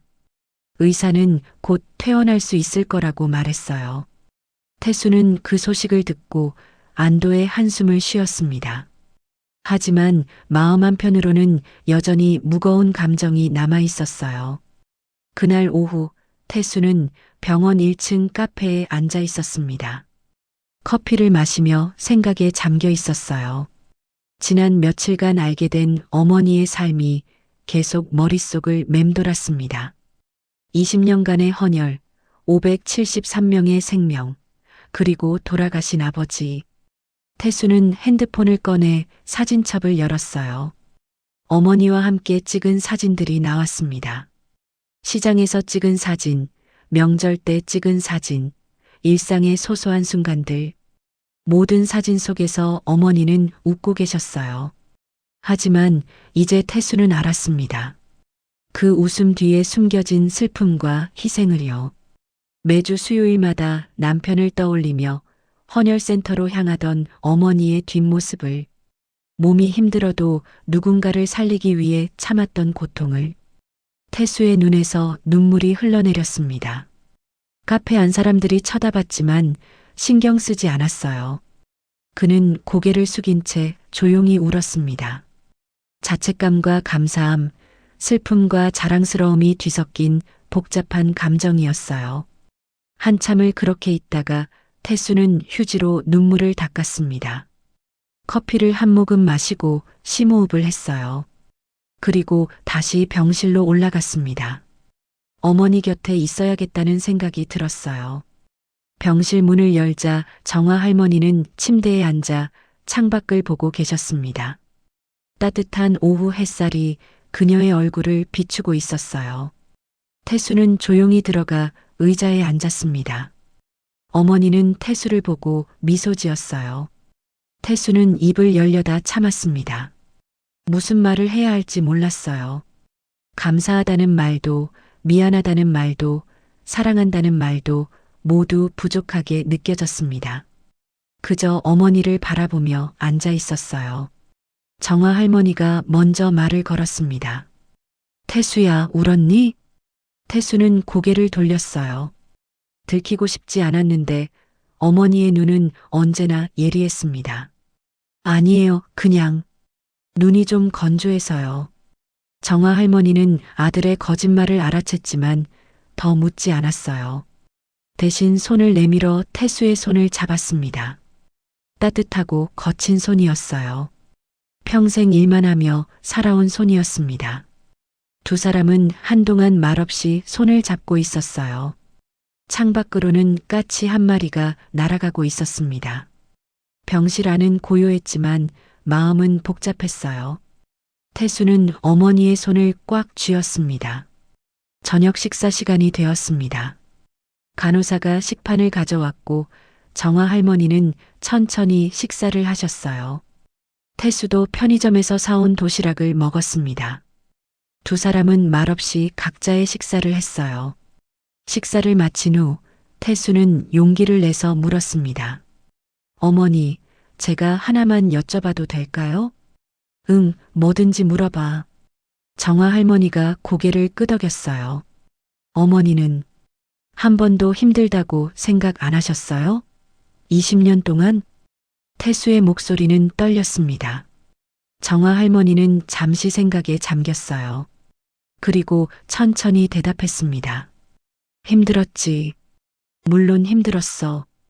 어머니의 솔직한 대답에 태수는 가슴이 아팠어요.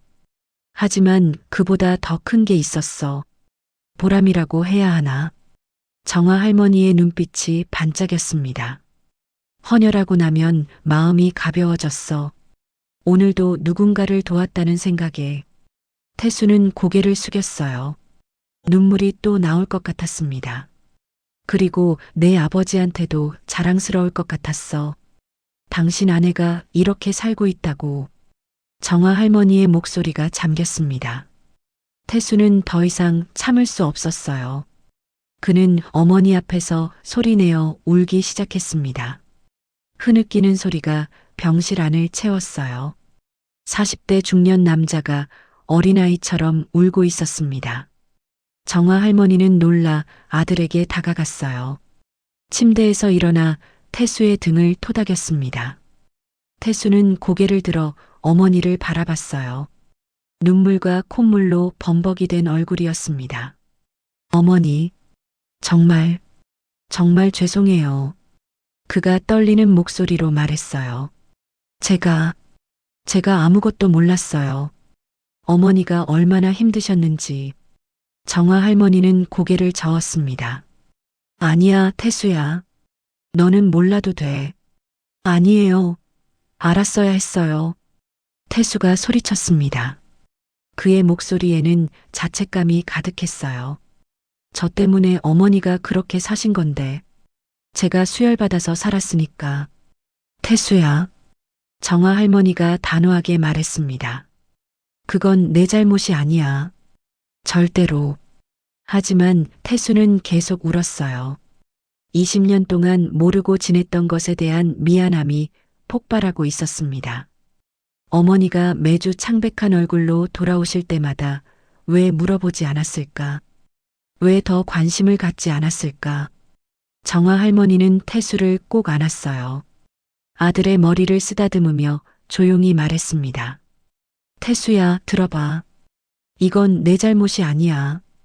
그녀의 목소리는 부드러웠지만 단단했어요. 나는 내가 하고 싶어서 한 거야. 누가 시켜서 한 게 아니라. 태수는 어머니의 품에서 계속 울었습니다. 정화 할머니는 아들을 토닥이며 계속 말했어요. 너는 그냥 잘 자라주고 착하게 살아주고 나를 아껴주면 돼. 그게 나한테는 최고의 보답이야. 한참을 그렇게 안고 있었어요. 태수의 울음소리가 점점 잦아들었습니다. 정화 할머니는 아들을 떼어놓고 얼굴을 바라봤어요. 휴지를 꺼내 태수의 눈물을 닦아주었습니다. 태수는 부끄러워하며 고개를 숙였어요. 40대 중년이 되어서도 어머니 앞에서는 여전히 어린아이였습니다. 정화 할머니는 웃으며 아들의 머리를 쓰다듬었어요. 밤이 깊어갔습니다. 간호사가 마지막 회진을 돌고 갔어요. 병실 불을 끄자 복도에 희미한 불빛만 들어왔습니다. 태수는 소파에 누워 천장을 바라봤어요. 어머니는 벌써 잠이 드신 것 같았습니다. 고른 숨소리가 들렸어요. 태수는 조용히 일어나 어머니 침대 옆으로 갔습니다. 잠든 어머니의 얼굴을 가만히 바라봤어요. 주름이 가득한 얼굴이었습니다. 69년의 세월이 새겨진 얼굴이었어요. 하지만 태수의 눈에는 세상에서 가장 아름다운 얼굴로 보였습니다. 그는 조용히 속삭였어요. 어머니 사랑해요. 작은 목소리였지만 진심이 담겨 있었습니다. 정화 할머니는 잠결에 미소를 지은 것 같았어요. 태수는 다시 소파로 돌아가 누웠습니다. 다음 날 아침 태수는 일찍 일어났어요. 어머니보다 먼저 세수를 하고 아침 식사를 준비했습니다. 병원 식당에서 죽과 반찬을 사왔어요. 어머니가 좋아하시는 메뉴였습니다. 정화 할머니가 눈을 떴을 때 태수는 이미 식탁을 차려놓고 있었어요.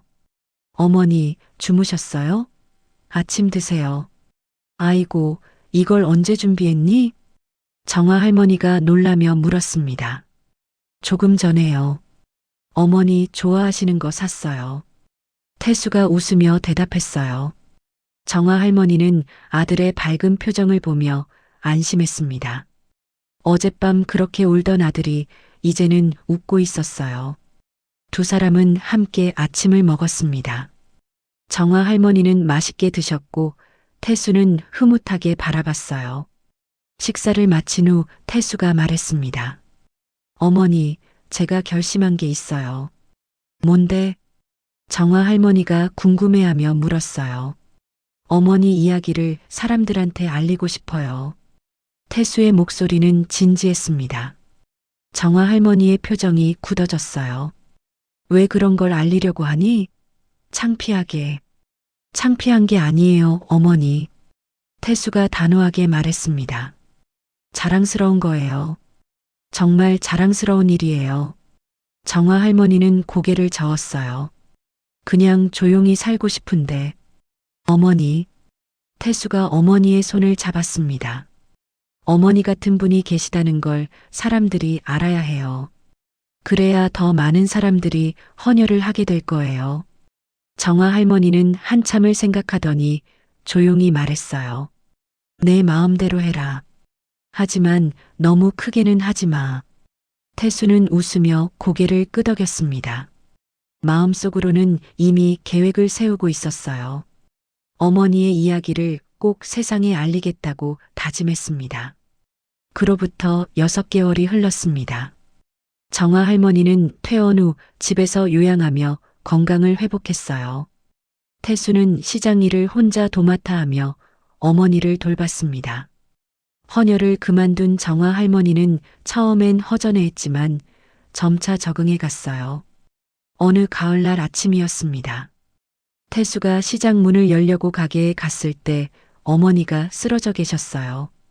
급히 병원으로 옮겼지만 의사는 고개를 저었습니다.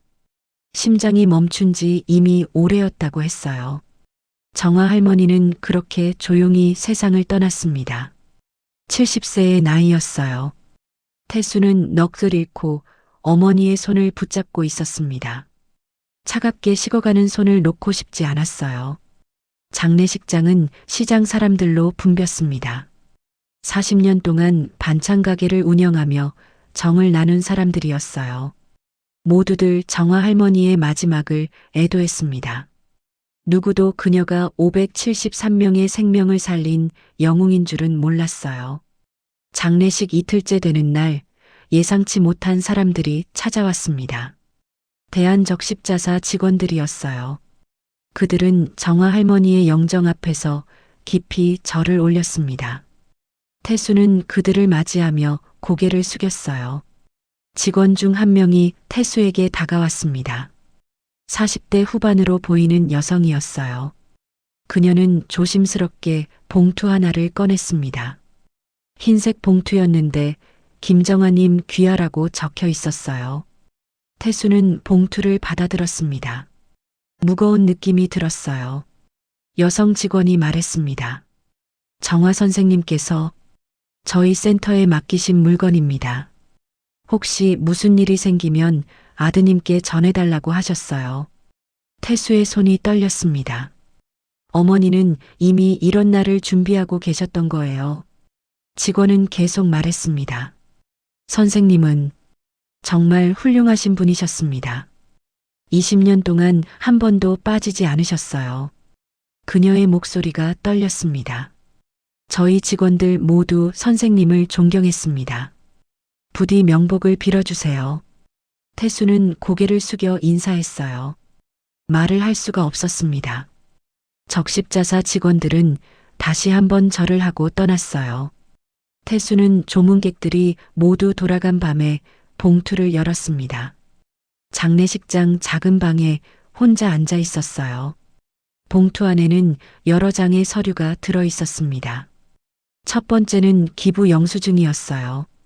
정화 할머니 명의로 된 헌혈 기부 증서였습니다. 20년간의 헌혈 기록이 정리되어 있었어요. 총 573회, 18만 3,360ml의 혈액. 태수는 숫자를 보며 숨이 막혔습니다. 183리터가 넘는 피를 어머니는 나눠주신 거예요. 한 사람의 몸에 있는 피가 5리터 정도라고 하니까 거의 36명분의 피였습니다. 두 번째 서류는 감사장이었어요. 대한적십자사 총재 명의로 된 공식 감사장이었습니다. 금박으로 정화 할머니의 이름이 새겨져 있었어요.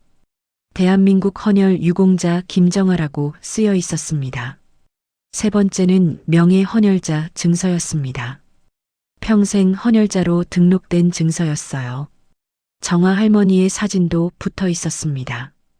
10년 전쯤 찍은 사진인 것 같았어요. 태수는 서류들을 하나하나 넘겨봤습니다. 모든 서류에는 어머니의 삶이 담겨 있었어요. 숫자로, 날짜로, 기록으로 남은 20년의 시간. 마지막 장에는 편지가 한 장 들어 있었습니다. 정화 할머니의 손글씨였어요. 태수는 손이 떨려 편지를 제대로 잡을 수가 없었습니다. 심호흡을 하고 편지를 펼쳤어요. 사랑하는 내 아들 태수에게. 첫 문장을 읽는 순간 눈물이 쏟아졌습니다. 태수는 눈물을 닦고 계속 읽었어요. 이 편지를 읽고 있다면 아마 엄마는 곁에 없을 거야. 미안하구나. 더 오래 함께 있어주지 못해서. 태수는 입술을 깨물었어요. 엄마가 20년 동안 헌혈을 한 거 알게 됐지? 놀랐을 거야. 왜 말 안 했냐고 물을 수도 있겠네. 편지는 계속되었습니다. 하지만 엄마는 후회하지 않아. 단 한 번도. 오히려 보람 있었어. 573명이나 되는 사람들을 도울 수 있었으니까. 정화 할머니의 글씨는 또박또박했지만 군데군데 떨린 흔적이 있었어요. 내 아빠 얘기했었지? 아빠는 피가 없어서 떠났어.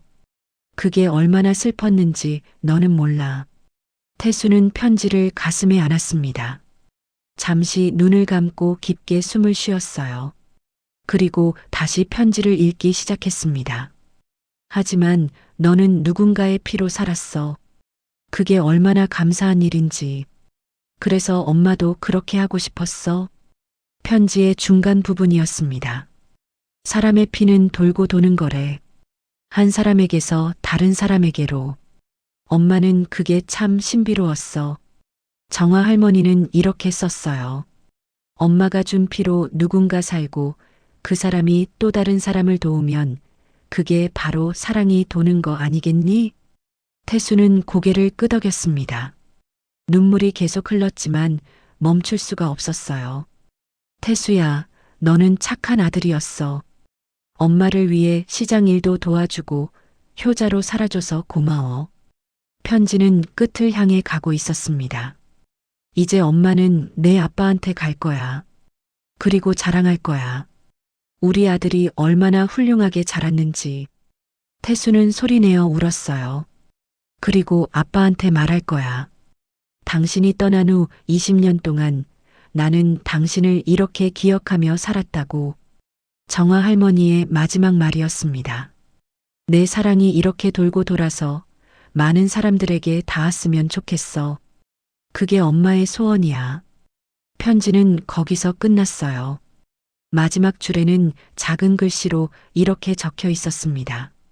사랑한다, 내 아들아. 마이너스 엄마가. 태수는 편지를 꼭 안고 한참을 울었습니다. 장례식장 작은 방에서 혼자 울고 또 울었어요. 어머니의 마지막 말씀이 가슴 깊이 새겨졌습니다. 한참 후 태수는 눈물을 닦고 일어났어요. 어머니의 편지와 서류들을 다시 봉투에 넣었습니다. 이것들을 소중히 간직해야겠다고 생각했어요. 장례식장 밖으로 나가니 새벽이 밝아오고 있었습니다. 하늘이 점점 밝아지고 있었어요. 태수는 하늘을 바라보며 중얼거렸습니다. 어머니, 제가 어머니 뜻을 이을게요. 꼭 이을게요. 그의 목소리는 단호했습니다. 어머니의 사랑이 계속 돌고 돌 수 있도록 자신이 할 수 있는 일을 하겠다고 다짐했어요. 장례식 마지막 날이었습니다. 발인을 앞두고 마지막 조문객들이 다녀갔어요. 그 중에는 최서연도 있었습니다. 그녀는 영정 앞에서 오랫동안 절을 했어요. 최서연은 태수에게 다가와 말했습니다. 정말 훌륭하신 분이셨어요. 제 은인이세요. 그녀의 눈에도 눈물이 가득했습니다. 선생님 덕분에 제가 지금 여기 있어요. 평생 잊지 않을게요. 태수는 고개를 숙여 인사했어요. 어머니도 분명 기뻐하실 거예요. 서연 씨가 이렇게 찾아와 주셔서. 두 사람은 잠시 말없이 서 있었습니다. 정화 할머니의 영정이 그들을 내려다보고 있었어요.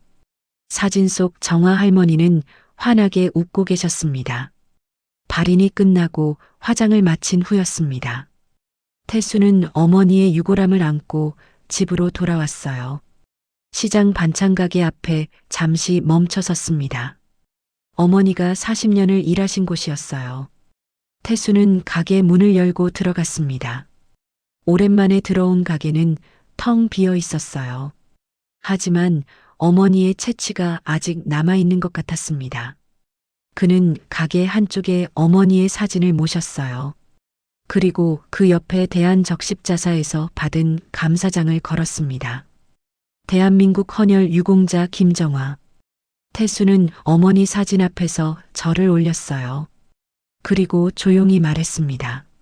어머니, 이제 제가 어머니 이야기를 세상에 알릴게요.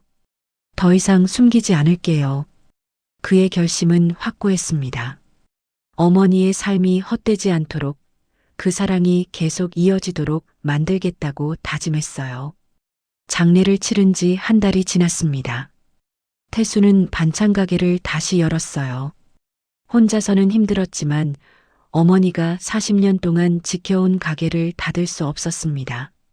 매일 새벽같이 일어나 반찬을 만들고 손님을 맞이했어요. 시장 사람들은 태수를 응원해 주었습니다. 단골 손님들도 여전히 찾아와 주었어요.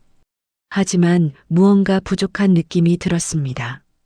어머니의 빈자리는 너무나 컸어요. 어느 날 저녁 태수는 어머니의 서류들을 다시 꺼내봤습니다. 헌혈 기록지, 감사장, 그리고 마지막 편지. 모든 것을 다시 읽으며 태수는 결심을 굳혔어요. 어머니의 이야기를 세상에 알려야겠다고. 다음 날 아침 태수는 일찍 일어나 무언가를 만들기 시작했습니다.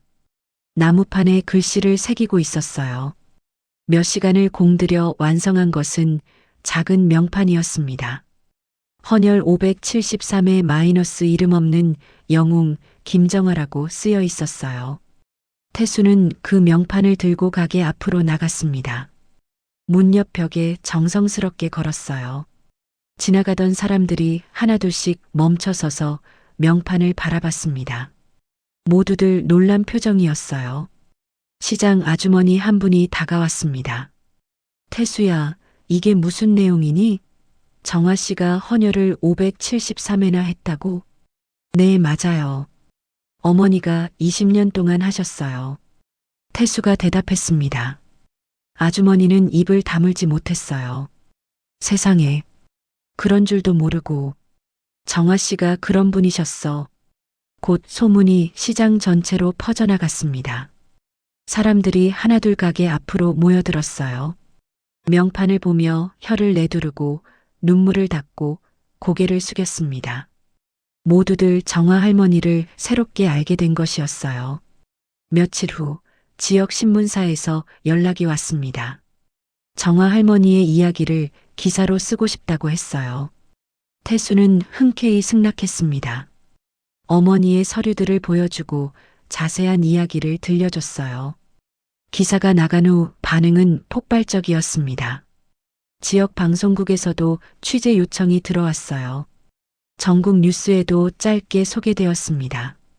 20년간 573회 헌혈한 시장 아주머니라는 제목으로요. 태수의 가게에는 사람들이 끊이지 않았습니다. 정아 할머니께 감사 인사를 하러 오는 사람들이었어요. 어떤 이는 꽃을 놓고 갔고 어떤 이는 편지를 남겼습니다. 모두가 정아 할머니를 기억하고 있었어요. 어느 봄날 오후였습니다. 태수가 가게에서 일하고 있을 때 낯선 가족이 찾아왔어요. 40대 부부와 10대 소년이었습니다. 그들은 어머니의 사진 앞에 서서 깊이 절을 했어요. 남자가 태수에게 말했습니다. 저희 5년 전에 선생님 피로 아들을 살렸습니다. 그의 목소리는 떨리고 있었어요. 아들이 백혈병이었는데 수혈이 절실했거든요. 선생님 덕분에 살았어요. 옆에 있던 소년이 고개를 숙여 인사했습니다. 건강해 보이는 중학생이었어요. 태수는 가슴이 벅차올랐습니다. 어머니가 살린 사람들이 이렇게 찾아오고 있었어요. 신문 기사를 보고 방송을 보고 하나둘씩 찾아왔습니다. 모두가 정아 할머니께 감사를 전하러 온 것이었어요. 한 달 동안 수십 명이 찾아왔습니다. 교통사고에서 살아난 사람, 수술 후 회복한 사람, 출산 중 위기를 넘긴 여성, 모두가 정아 할머니의 피로 생명을 건진 사람들이었어요. 태수는 그들의 이야기를 들으며 매번 울었습니다. 대한적십자사에서도 연락이 왔습니다. 정아 할머니를 추모하는 헌혈 캠페인을 하고 싶다고 했어요. 태수는 당연히 동의했습니다. 어머니가 가장 바라셨을 일이었으니까요. 캠페인이 시작되자 놀라운 일이 벌어졌습니다. 헌혈 참여자가 급증한 것이었어요. 정아 할머니의 이야기에 감동받은 사람들이 헌혈센터로 몰려들었습니다. 한 달 만에 전국적으로 헌혈자가 30%나 늘어났어요. 정민호 교수도 가게를 찾아왔습니다. 그는 태수의 손을 꼭 잡으며 말했어요. 어머님 덕분에 많은 사람들이 헌혈을 시작했습니다. 어머님의 유산이 이렇게 이어지고 있어요. 태수는 고개를 끄덕이며 눈물을 닦았습니다. 어머니의 사랑이 정말로 돌고 돌고 있었어요. 한 사람에게서 시작된 작은 실천이 수천 명의 마음을 움직이고 있었습니다. 최서연도 다시 찾아왔습니다. 그녀는 태수에게 특별한 소식을 전했어요. 병원에서 헌혈 동아리를 만들었어요. 이름은 정화회예요. 태수는 놀라 그녀를 바라봤습니다. 의료진들이 자발적으로 모였어요. 매주 수요일마다 함께 헌혈하기로 했어요. 최서연의 목소리에는 자부심이 묻어났습니다. 선생님이 하셨던 것처럼 우리도 계속 이어갈 거예요. 태수는 그녀의 손을 잡았어요. 말로는 표현할 수 없는 감사함이었습니다. 어머니의 정신이 이렇게 살아 숨쉬고 있었어요. 그해 여름 시장에서는 특별한 행사가 열렸습니다. 김정화를 기리는 헌혈의 날이었어요. 시장 광장에 헌혈버스가 들어왔고 수백 명이 줄을 섰습니다. 태수는 그 모습을 보며 가슴이 벅찼어요. 행사장 한쪽에는 정화 할머니의 사진이 크게 걸려 있었습니다. 그 아래에는 어머니의 마지막 편지 내용 중 한 구절이 적혀 있었어요. 사람의 피는 돌고 도니까 내 사랑도 그렇게 돌았으면 좋겠다. 사람들은 그 문구를 읽고 고개를 끄덕였습니다.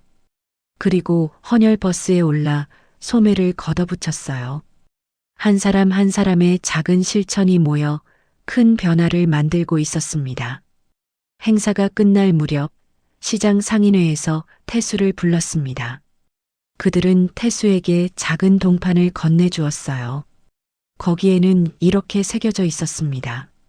중앙시장의 자랑, 김정화 선생님을 기억합니다.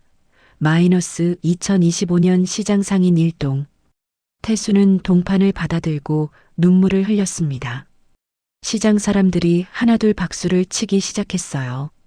처음엔 작은 소리였지만 점점 커져갔습니다.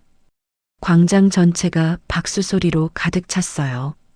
태수는 고개를 숙여 인사했습니다. 박수는 계속 이어졌어요. 모두가 정화 할머니를 기억하고 있었습니다. 그녀의 삶을, 그녀의 사랑을, 그녀의 헌신을. 그날 저녁 태수는 가게로 돌아와 어머니 사진 앞에 앉았습니다. 동판을 사진 옆에 조심스럽게 놓았어요. 그리고 조용히 말했습니다. 어머니, 보세요. 많은 사람들이 어머니를 기억하고 있어요. 사진 속 정화 할머니는 여전히 환하게 웃고 있었습니다. 태수는 그 미소를 바라보며 미소 지었어요. 어머니의 사랑이 이렇게 많은 사람들에게 전해지고 있었습니다. 창밖으로 저녁 노을이 지고 있었어요. 주황빛 햇살이 가게 안으로 들어왔습니다. 따뜻하고 포근한 빛이었어요. 마치 어머니가 곁에 계신 것 같은 느낌이 들었습니다. 태수는 자리에서 일어나 가게 문 앞으로 나갔습니다. 명판이 저녁 햇살을 받아 반짝이고 있었어요. 헌혈 573회 마이너스 이름 없는 영웅 김정화. 지나가던 사람들이 멈춰서서 명판을 바라봤습니다. 어떤 이는 고개를 숙였고 어떤 이는 손을 모았어요. 모두가 각자의 방식으로 정화 할머니를 기억하고 있었습니다. 한 젊은 여성이 명판 앞에서 한참을 서 있었어요. 그러더니 가방에서 휴대폰을 꺼내 명판 사진을 찍었습니다. 그리고 무언가를 메모하는 것 같았어요. 아마도 근처 헌혈센터를 검색하는 것 같았습니다. 태수는 그 모습을 보며 미소 지었어요. 어머니의 이야기가 또 한 사람의 마음을 움직인 것이었습니다. 그 한 사람이 또 다른 사람을 살리게 될 것이고 그렇게 사랑은 계속 돌고 돌 것이었어요. 몇 달 후 태수에게 특별한 편지가 도착했습니다. 보건복지부에서 보낸 공문이었어요. 정화 할머니를 올해의 헌혈 공로자로 추서한다는 내용이었습니다. 시상식에 참석해달라는 요청도 함께 있었어요. 시상식 날 태수는 정장을 차려입고 서울로 올라갔습니다. 큰 행사장에는 수백 명의 사람들이 모여 있었어요. 헌혈 유공자들과 그 가족들이었습니다. 모두가 생명을 살리는 일에 헌신한 사람들이었어요. 정화 할머니의 이름이 호명되었습니다. 태수는 단상으로 올라가 상패를 받았어요. 대한민국을 빛낸 헌혈자 마이너스고 김정화라고 새겨진 상패였습니다. 객석에서 박수가 터져 나왔어요. 태수는 마이크 앞에 섰습니다. 떨리는 목소리로 말을 시작했어요. 어머니는 평범한 시장 상인이었습니다. 하지만 누구보다 위대한 사람이었어요. 그의 목소리가 행사장에 울려 퍼졌습니다. 어머니는 말씀하셨습니다. 사람의 피는 돌고 도니까 사랑도 그렇게 돌았으면 좋겠다고. 태수는 잠시 말을 멈추고 눈물을 닦았어요. 오늘 이 자리에 계신 여러분 모두가 그 사랑을 돌리는 분들입니다. 감사합니다. 다시 한번 큰 박수가 터져 나왔습니다. 태수는 상패를 가슴에 안고 단상에서 내려왔어요. 여러 사람들이 다가와 악수를 청했습니다. 모두가 정화 할머니를 존경한다고 말했어요. 그해 겨울, 시장은 다시 평온을 되찾았습니다. 태수의 가게는 여전히 손님들로 붐볐어요. 명판은 여전히 문 앞에 걸려 있었고 사람들은 여전히 그 앞에서 멈춰 섰습니다. 정화 할머니의 이야기는 계속 전해지고 있었어요. 어느 추운 겨울날 태수는 문득 헌혈센터를 찾았습니다. 어머니가 20년 동안 다니셨던 그곳이었어요. 직원들은 태수를 알아보고 반갑게 맞이했습니다. 태수는 헌혈 동의서에 서명했습니다. 주사 바늘이 팔에 꽂히는 순간 어머니의 마음을 조금이나마 이해할 수 있었어요. 누군가를 살린다는 것이 얼마나 뜻깊은 일인지, 얼마나 가슴 벅찬 일인지. 헌혈을 마치고 나오는 길에 태수는 하늘을 올려다봤습니다. 맑고 푸른 하늘이었어요. 어디선가 어머니가 웃고 계신 것 같았습니다. 잘했어, 아들아라고 말씀하시는 것 같았어요. 시장으로 돌아오는 길, 태수는 결심했습니다. 앞으로 매주 수요일마다 헌혈을 하기로요. 어머니가 그러셨던 것처럼 어머니를 기억하며. 봄이 왔습니다. 시장에는 따뜻한 바람이 불어왔어요. 겨울 동안 얼었던 땅이 녹고 새싹이 돋아났습니다. 생명이 다시 움트는 계절이었어요. 태수의 가게 앞 명판은 봄 햇살을 받아 반짝였습니다. 오가는 사람들이 여전히 그 앞에서 멈춰 섰어요. 그리고 고개를 숙였습니다. 이름 없는 영웅, 김정화를 기억하며. 정화 할머니의 사랑은 이렇게 계속 돌고 있었습니다. 한 사람에게서 다른 사람에게로. 오늘도 내일도 그 다음 날도 끝없이 이어지는 사랑의 순환이었어요. 시장 골목 어디선가 아이들의 웃음소리가 들렸습니다. 생명의 소리였어요. 태수는 그 소리를 들으며 미소 지었습니다. 어머니가 지키고 싶었던 것이 바로 이것이었구나 하고 생각했어요. 해가 저물어 갔습니다. 하루를 마감하는 시간이었어요. 태수는 가게 문을 닫고 어머니 사진 앞에 섰습니다. 오늘도 한 사람이 명판을 보고 헌혈센터로 갔다는 소식을 들었어요. 어머니, 오늘도 어머니의 사랑이 한 사람을 움직였어요. 태수가 조용히 말했습니다. 어머니가 시작하신 일이 이렇게 계속되고 있어요. 자랑스러우시죠? 사진 속 정화 할머니는 대답하지 않았습니다. 하지만 그 미소는 모든 것을 말해주고 있었어요. 만족스럽다고, 행복하다고, 고맙다고. 태수는 가게 불을 끄고 집으로 향했습니다. 시장은 점점 어두워지고 있었어요. 하지만 어딘가에서는 불빛이 켜지고 있었습니다. 헌혈센터의 불빛처럼, 생명을 살리는 사람들의 불빛처럼, 정화 할머니의 사랑처럼. 그렇게 빛은 계속 이어지고 있었습니다. 끝없이, 영원히. 이야기가 마음에 드셨다면 구독과 좋아요 부탁드립니다. 더 좋은 영상으로 찾아뵙겠습니다. 시청해 주셔서 감사합니다.